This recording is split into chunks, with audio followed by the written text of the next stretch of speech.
What is good, everyone? Deanna here with Label Free Podcast. Autumn is in the air, the pumpkins are in the patch, and our friends at Manscaped are here to make sure your man doesn't carve his pants pumpkins when he's grooming, if you know what I mean. Make sure he's keeping things fresh this fall with the leaders in male grooming and their brand new 4th edition performance package. Ladies, do we really want to cuddle up with a dude who isn't trimmed? I know I don't. My man's keeping it tight. Get him to take the leap into fall with Manscaped. Help him join the 2 million men worldwide using Manscaped by going to manscaped.com for 20% off plus free shipping with the code LABELFREE20. Again, go to manscaped.com and use the code LABELFREE20 for 20% off and free shipping. What is good, everyone? This is your host, Deanna Kemple with Label Free Podcast. To live your best life, you must live label free. I have a very cool guest joining us from Pasadena, California. He has his doctorate in clinical psychology. He's got a book coming out very soon. He's also a podcast host of A Little Less Fear. Please welcome Lino Martinez. Yay! So awesome to be here on your show. And I love a Label Free Podcast. I love that title, by the way. How did you come up with it? That actually, so my best friend, Julie, who you've met or spoken to, her and I told her, so I actually got an article, an emailed to me, and I read it. It was like how to start a podcast for under $100. And I just wrapped up my fashion career. I was like, okay, this isn't going anywhere. I'd rather just dress like in the clothes instead of making the clothes. And so I told her my idea. Like, I hate labels. I'm tired of people putting labels. You know, I dress very sexy, but I'm not like, I don't sleep around. Okay. Like, I do have standards, but I have a good body. Like, I'm gonna show this off. Like, God gave it to me. Thank you. So we had talked about that, and we came up with Label Free, and then she actually came up with the slogan. So we talked about my idea, and then that's where that derived from. Yeah, and when I saw a Label Free Podcast, I mean, right away I thought I would love to be on this podcast. And just coincidentally, a week before, I believe I reached out to you, correct? Yes. Mm-hmm. A week before I reached out to you, I had done an episode on how I don't identify with a certain identity, because there's just so many different identities that are within this body. And it would just be ridiculous to be able to identify or even represent just one. So the title of that episode was I Represent Humanity, because I feel like I represent humanity as a whole, rather than all these tiny little identities that I have that encompass this body. I love that. Okay. Yeah, I like that idea. So tell us a little bit about your podcast and this book that you've got coming out. Yeah, so I wrote a book about a year ago. It's my memoir. It's a story about my entire life from the time that I was born to now. Reason being is because I was born with a really rare genetic disease called Muckle-Wells syndrome, and it's statistically 1 in a million in the United States. It took me 36 years to find a diagnosis, in which I'd been going in and out of the hospital since I was born, since I was a baby. In the last 10 years, I've had over 40 surgeries, believe it or not. I know it sounds ridiculous and exaggerated, but it really is that ridiculous and that exaggerated. I lost my urinary bladder, I have a feeding tube, and I even lost my voice for 2 years. I had to learn sign language. I went to school, was losing my hearing, I wore hearing aids. And through all that, I just learned so much. And so many times I had doctors and nurses be like, wow, you've had a crazy life and you still keep going. Like, you should write a book. Yeah. So I always heard that all the time. You should write a book. And I thought, what a best time to write a book, but during the pandemic. So I spent the time during the pandemic writing my book and putting pictures of all the gruesome pictures. They're pretty gruesome. But I included pictures of a lot of my surgery scars and incisions and stuff, so that people can know what it's like to have even just one surgery. Right. And through all the suffering that I've gone through, I actually became my strongest self. And with that came the thought of me having a podcast. I thought, well, you know what? Nobody knows anything about me. I've spent the last 11, 12 years in the hospital, so I need to build a name for myself. I created a podcast called Little Less Fear Podcast. And that title came from me literally having fear, and me having fear coming out as transgender, me having fear coming out as a disabled person, me having fear coming out as hard of hearing and not being completely fluent in sign language. just so much fear that was going on. And I thought, you know what, fear causes cancer, and fear causes all kinds of bad stuff. And with just a little less fear, I can do this. So I would tell myself this, a little less fear, let's do it.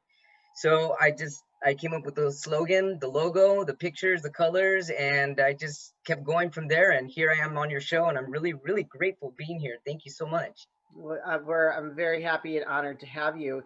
You mentioned a lot of things there that are, I think a lot of people might consider controversial, and Yeah. are just hard to talk about. Hmm. So thank you for having the courage to start talking about your story, because I'm sure there's a lot of people out there that can identify with that, and you can encourage them to Yes. live in a place of courage and not so much fear. So I don't know which Right. one you'd like to talk about first. I mean, being a transgender is, I know that that's very rough. I Mhm. follow some people on Instagram, and I see some of the stuff that they get tormented by people online, which I Yeah. think that's such a cowardly thing. Like, don't you have something better to do with your time to attack someone else? Like, Yeah. I would never. So, like, I think that it's important for someone to tell their story around that. Yeah, you know what? Another reason why I decided I wanted to, because there was a time when I started my transition exactly 7 years ago this past May, at 34 years old. And but before I get into that, what made me want to have a little less fear about my gender identity and coming out as a trans man is a stand-up that I saw by on online on Netflix by Dave Chappelle. And Dave Chappelle said, am I allowed to mention artists? Of course, yeah, go for it. Yeah. He said something about transgender, making fun of transgenders actually. And he said, something along the lines of, I don't understand transgenders. It's not like one day I'm going to wake up and be like, I feel Asian, so now I'm going to be Asian. And I thought, wow, this guy, I can't believe he said that. Like, it hurt. And Yeah. it also just made him look so ignorant and sound so ignorant. But I sent him with blessings. That night I prayed for him and I said, I really hope this guy can see a little more peacefully, and something can have him open up his heart and his mind than to be addressing millions of people Yeah. making fun of transgender. That's just it's wrong. There's all kinds of wrong in that. And the only way I can explain it is I'm sure you've met people that are left-handed. Yeah. Hmm. You cannot make a left-handed person be a right-handed person, period. Maybe they'll be ambidextrous if you beat them over the head from the time they're little kids. Write with your right hand, do this with Sure. your right hand. Sure. But there's going to be an eventual favoritism towards their left hand if they're born that way. Yeah. That's the way they're born. Their brain is born that way. People that feel a certain way, that's how they're born. It's like, to me, it was a no-brainer when I decided to transition, because it was either my happiness or other people's happiness. And I spent my whole life being somebody else. I spent my whole life being a lesbian, actually, and teeter-tottering between men, because so many people would say, hey, how do you know that you're lesbian if you haven't been with a guy? Right. And my family even sent me to a psychiatrist to make me straight. They said that my high school counselor told them that. Wow. So I was like, wow, and I just went through so much torment with even liking girls. And to me, the very, very first thing that was natural to me was, I believe I was maybe 5 or 6 years old, and I was obsessed, in love, and had a big crush on Madonna. And I didn't just like Holiday or Lucky Star or Borderline. I mean, I liked her. I was a little girl back then, a cute little petite girl. But I would look at her lips and the way she would dance, and I had an attraction towards her. I was like, wow, like, I would hear my older brother be like, she's hot. And then I'd be like, she's hot, and then I'm like, wait, I can't talk that way. I'm a girl. Yeah. But that was what was natural to me, was liking women. And then when I became a teenager, my parents and friends and family and everybody was like, try a guy, try a guy. After getting my heart broken with a female, I was like, fine, I'll try a guy. So I would try men, and I was like, no, still like women. And then they're like, maybe he's not the right one. Okay, well, let me try this other guy. I still like girls. But through the dipping in with men, I feel that by default I became bisexual, Okay. if that makes any sense. Yeah. It's kind of like, try this hamburger, I don't like meat, but keep trying it. Eventually you'll be like, yeah, this kind of doesn't taste so bad after all. So yeah, I still have a preference. I mean, and to be super duper honest with you on your show, I actually haven't had sex and been with anybody in 7 years since I started my transition. Yeah, one girl kissed me, and that was a drunken kiss that she kissed me, and I don't even count that because I wasn't into her. I don't even know I didn't know her that well. I'm You were gonna say you didn't even know who she was. Yeah, I almost did because I don't even. It was Hey, like, let's just be real. Sometimes you have those one night, you know, like, come on, it yeah. happens. So that was like 5 years ago, but I've used the last 7 years of my life to be reborn again and to appreciate my manliness, to appreciate my hairy body, my deeper voice, the fact that I can now be the boy that I've always wanted to be. I missed out on being a boy from birth through 10, from a teenager, a 20s, even early 30s. I missed out on all of that. So I'm making up for that very slowly, very gently by going to the gym, having healthy experiences with men, even having guy buddies. I didn't have guy buddies before because lo and behold, when you're a girl, guess what the guys want to do? They want to have sex with you. Oh yeah. So I never had that authentic guy friendship. Yeah. And now I can authentically have men's as friends that they're not trying to hook up with me. Well, we're actually talking and you're not opening the door to have sex with me. That's wonderful. So yeah, it's been really fascinating and at the same time troublesome being a man at 41 years old and yet still feeling like I'm in my early 20s. Hey guys, Deanna here with Label Free Podcast. To live your best life, you must live label free. If you're anything like me, you're a bit overwhelmed by all the teeth whitening products on the market. This next sponsor has provided me with some very interesting facts to pass on to you. Fact number one, teeth whitening does not whiten your teeth. It removes the stains and restores the tooth to its natural color. Natural colors vary per person, but for most, it's an off-white or slightly yellowish undertone.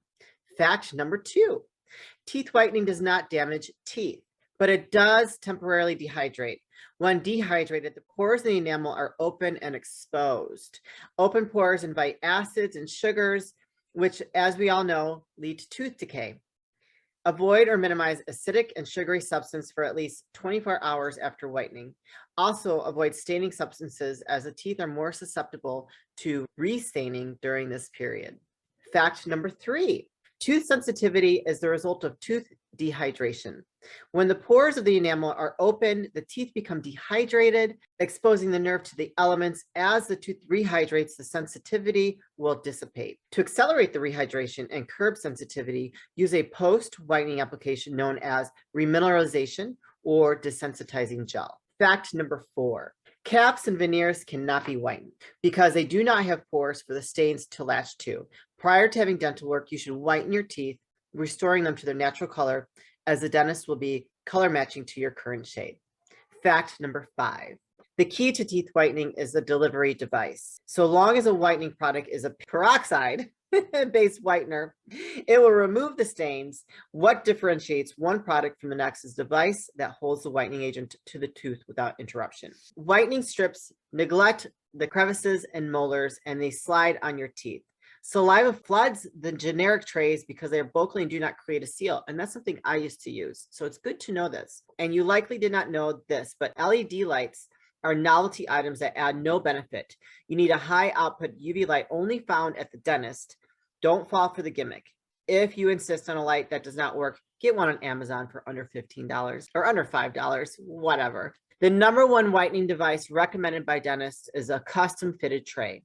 You can have your dentist make your trays for $300 to $500, or you can head on over to www.smilebrilliant.com and use their lab direct mail-in process for a fraction of the price you would pay at the dentist. Oh, and if you grind your teeth at night, you can also purchase the Smile Brilliant's custom fitted night guards, once again for a fraction of the price the dentist charge. Once again, that's www.smilebrilliant.com and use coupon code FREE for 30% off for an exclusive discount by Label Free Podcast. All right, you guys, happy teeth whitening. Like you said, you're reborn, you're starting your life all over again, and it's an opportunity. You know, I look at it like an opportunity. I mean, we had this conversation before we started recording, and I had to go through a different type of transition from losing my whole life I built over the course of half of my life, for my husband passing away. That was like a whole transition, like freaking journey, like I mean, it was wild, and I'm still in it.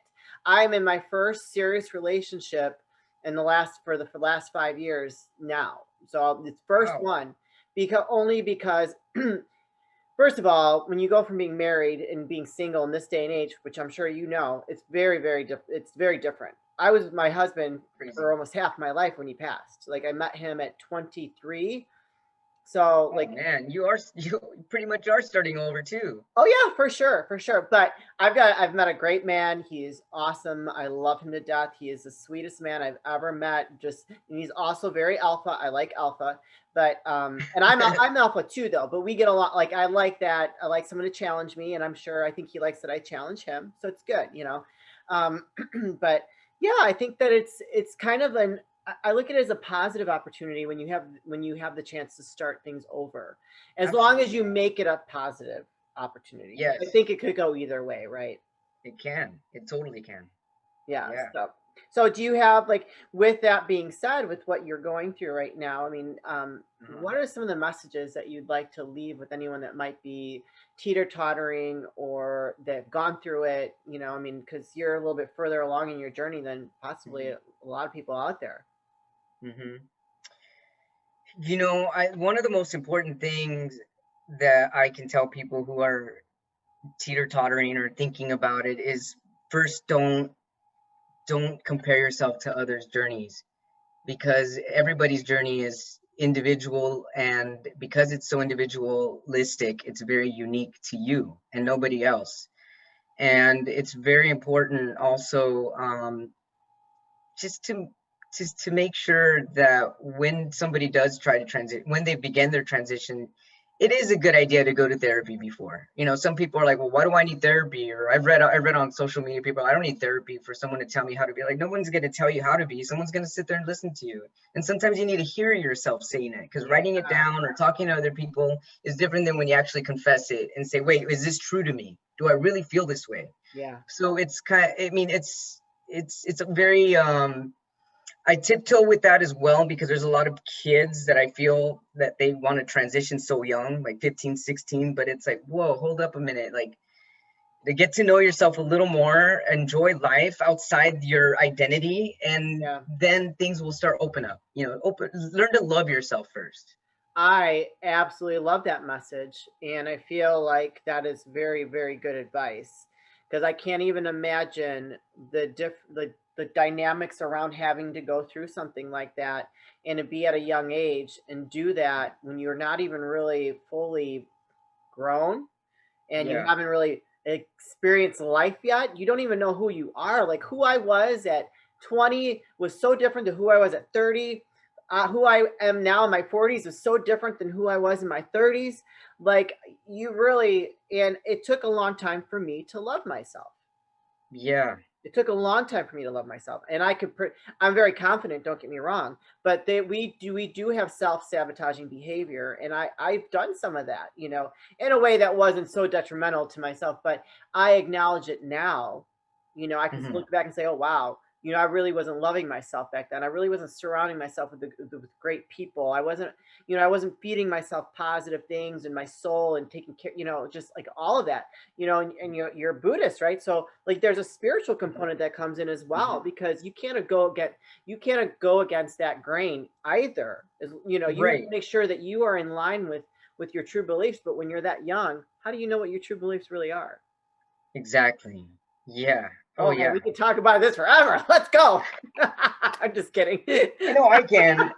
I know I can. I feel like it's a really challenging topic with people that are teens and even in their early 20s, especially in this generation. I find that there's a lot of entitlement going on. It's like nobody tells me how to be or who to be, and it's just things have changed. So you really have to walk on eggshells a lot of the time, because mental health is real serious right now. It's always been serious, but it just seems more with ever since social media and the internet went booming, that it just opened up more doors for people to be have more anxiety.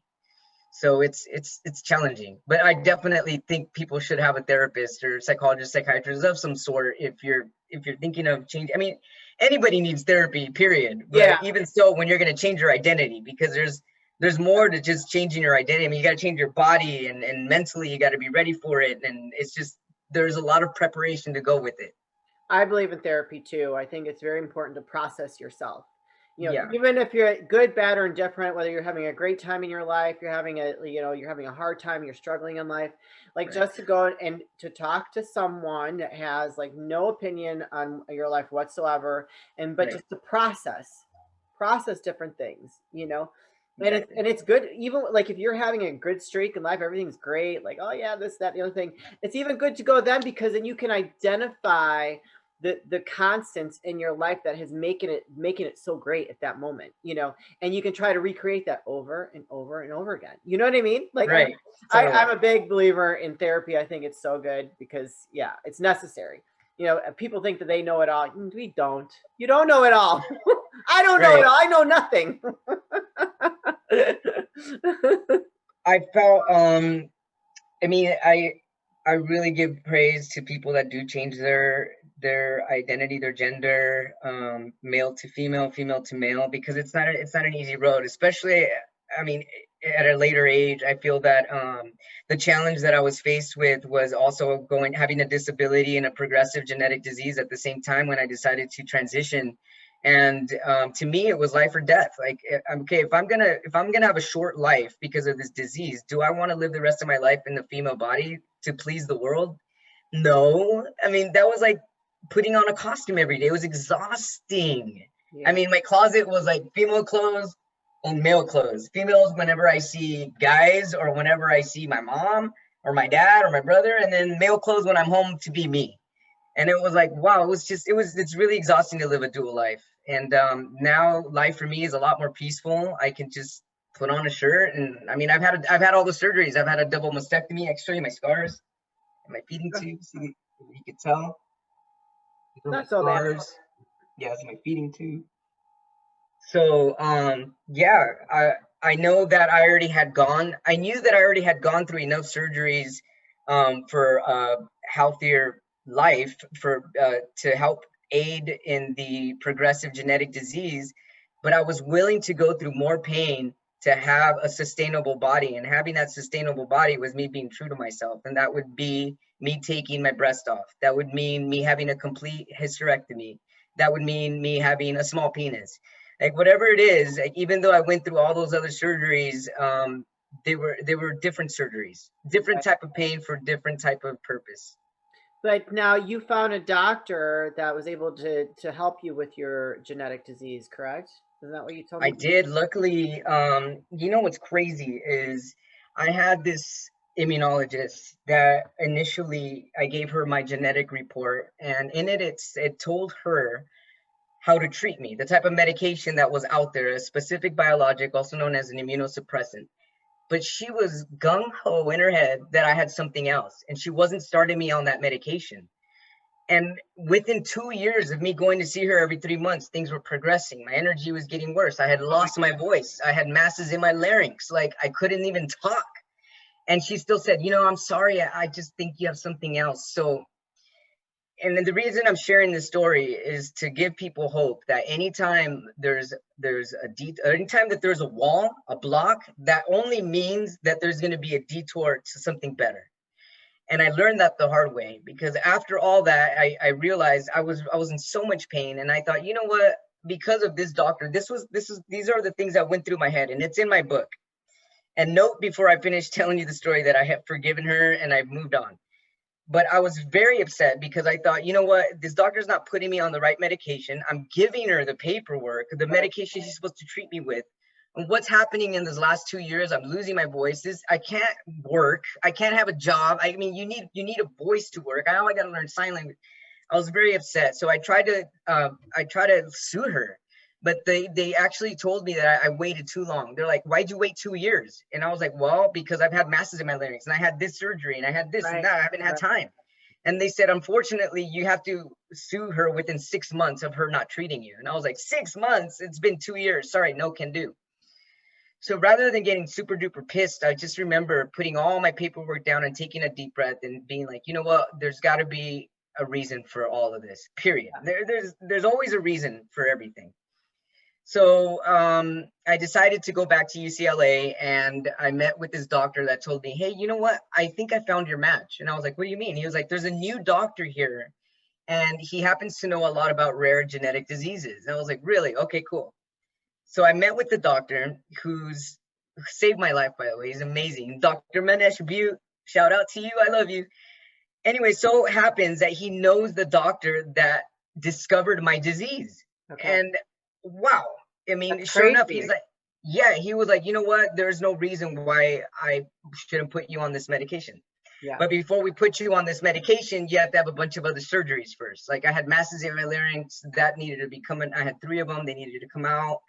And they had found stage 3 cervical cancer cells in my cervix. They're like, Oh well, my you know, you God. need a hysterectomy. And I was like, good, get rid of it. I don't want it. I don't need it. I'm not going to have babies. I don't need any of that. So all of that took about 1.5 years before I was actually able to be put on the right medication, because I had to go through a series of 3 surgeries, and then I had to go to healing time. And finally, Yeah. when I was put on the right medication, my voice started coming back and I got stronger. I mean, just doors started opening up for me. So I realized anytime that there's a wall that you're hitting, there's a reason for you. There's a reason for that wall to hit so hard, Yeah. and you have to move around it. There's always going to be an answer. Yeah. I love that. That was great. Before we start wrapping things up, Lino, are there any, actually, can you plug all your links? Where can people find you? Where can they follow you? You go to your podcast, all that great stuff. Yeah, you can go on my website at www.alittlelessfear.com. You can also hit me up with an email at at alittlelessfear@gmail.com. And my podcast is also called A Little Less Fear Podcast by Dr. Lino Martinez, and it's on Spotify, iTunes, Alexa, Google Podcasts. And yeah, my Spanish one episode starts today. Awesome. Awesome. And I'll put all those links in the description of the episode. Did you want me to call you Dr. Lino? I've just been calling you Lino. You can call me whatever makes you comfortable. Oh, okay. All right. Well, before we wrap things up and say goodbye, are there any last words of wisdom or advice that you'd like to leave with the audience? Yeah, and this goes because you inspired me again with the title of your podcast, Label Free Podcast. I wrote down how much of your identity is a label. And I wrote this down because I want listeners to know that your identity is not who you are inherently. If you set all those identities aside in a corner, who are you left with? You are left with your eternal light, and that is your pure being, and that is pure bliss, and that is love. So don't forget to spread the love. Woo! Yes! Spread the love, baby. Yeah. Spread the love. I'm all about the love. Love, Yeah. love. Absolutely. Positivity, love, bliss, all of it, abundance, like Yes. all of it. I love it all. Thank you. With that being said, you guys, this is your host, Deanna Kemple with Label Free Podcast. To live your best life, you must live label free. Please don't forget to subscribe, like, comment, share, follow, all that good stuff. And I'll be back soon with more dynamic guests.